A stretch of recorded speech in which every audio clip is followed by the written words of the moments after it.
আসসালামু আলাইকুম সুপ্রিয় বন্ধুরা, বরাবরের মতো আমি এসআই টোকন আরেকটি নতুন ভিডিওতে আপনাদের স্বাগতম। গতকাল রাত্রে অনেক ঝড় বৃষ্টি এবং শিলা হয়েছে, সকালে একটু ঠান্ডা আবহাওয়া ছিল, এজন্য একটা নতুন রেসিপি করেছি। আজ আস্ত মসুরির ডাল দিয়ে, অর্থাৎ খোসা ছড়ানো ছাড়া মসুরির ডাল দিয়ে একটা খিচুড়ি রান্না করেছি। সেটা আজকে কিভাবে রান্নালাম এবং খাওয়ার প্রসেসটা দেখে আসেন। বন্ধুরা, এই যে আস্ত মসুরির ডাল, দেখা এটা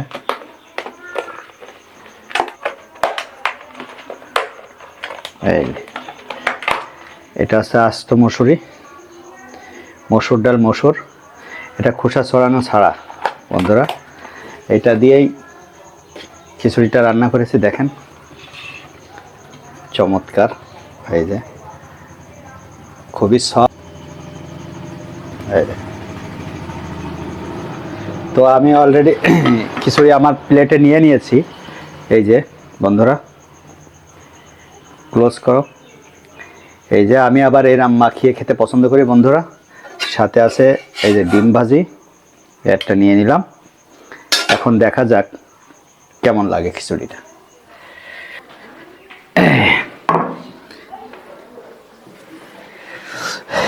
আজকে খিচুড়িটা কেমন লাগে দেখি বন্ধুরা।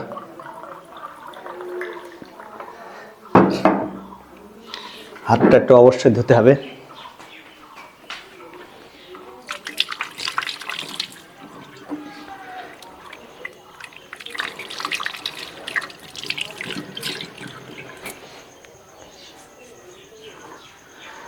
তো দেখি খিচুড়িটা কেমন রান্না করলাম।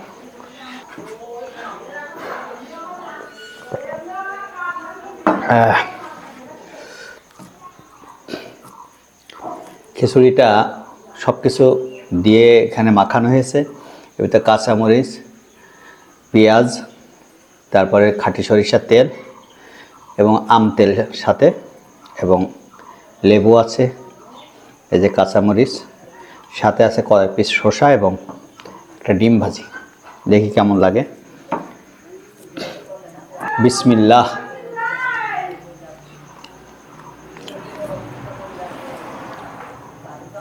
আস্ত মসুরির ডাল অনেক মজা।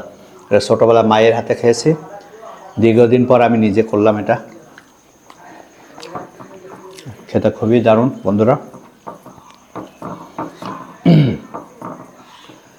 আমার এই হাতে রান্না করা, নিজে খাইতে হলে চলে আসতে হবে। এই খেয়ে যাব ড্রাগনের জমিতে। অনেক কাজ আছে বন্ধুরা। সবাই সুস্থতা কামনা করে আজকের ভিডিও এখানে পর্যন্ত। ভালো থাকবেন সবাই, সুস্থ থাকবেন। আল্লাহ হাফেজ।